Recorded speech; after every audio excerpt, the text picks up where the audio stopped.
5'8" without heels. Okay. With heels?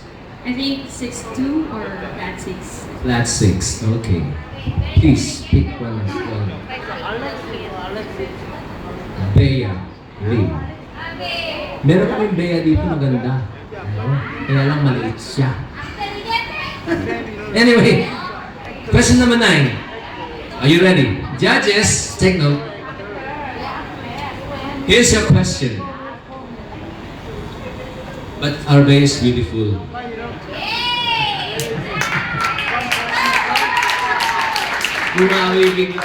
Anyway, here's your question. If you could have superpowers like of the superheroes, what is it? Why? Good evening to everyone. Well, if I would have the power, I would have the power to change our environment today, because our environment nowadays is now very populated, and I love environment. That's why the power I'll be having, if I will have, is the power to change environment. That's all. Thank you and good night. Same person. Let's give a big hand to Bailey, contestant number 5. My God. Judges, ano? Are you having a hard time, judges? Okay. Ito na. Let me call on contestant number 6, Aki Aguilar. Aki. Are you nervous? Slight. How slight? 80% din. How tall are you, Aki? 5'5". Okay. Pick one question. Number 10. Question number 10. Are you ready? Nah.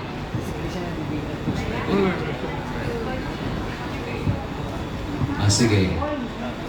If you will be trapped in an island, who do you want to be with? Why? One person only. Kung sakasakaling ikaw ay anong trap sa Tagalog? Maiwan sa isang island. Sino ang gusto mong makasama? Bakit? For me po, yung mama ko po. Because kapag kasama ko siya, alam ko na safe ako. Mama's baby ka tayo. Thank you very much, Aki. Okay. Let me call contestant number 7. Cherry. Ana. May mga Cherry, are you nervous? A little bit. How little bit? 80%. 80%. How tall are you, Aki? Cheryl. 5'6". 5'6". Okay. Pick one number, please. Okay. Number 4. Question number 4.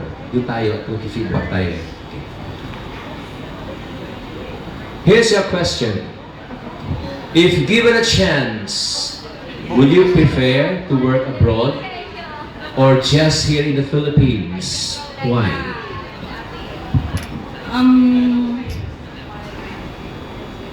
Kung ako po tatanungin, mas gustuhin ko po magtrabaho dito sa Pilipinas.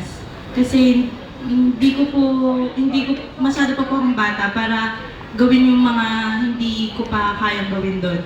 Siguro kapag may mababang gawain na lang po, saka na lang po ako mag-work sa abroad.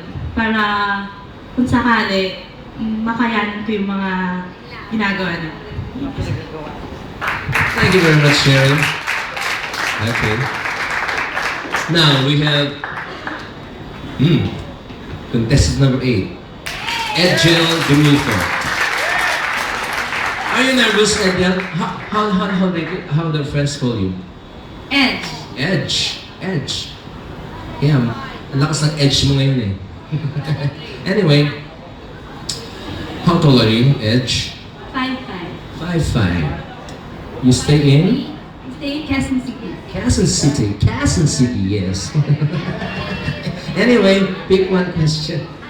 Number 8. Oh, pareho. 8.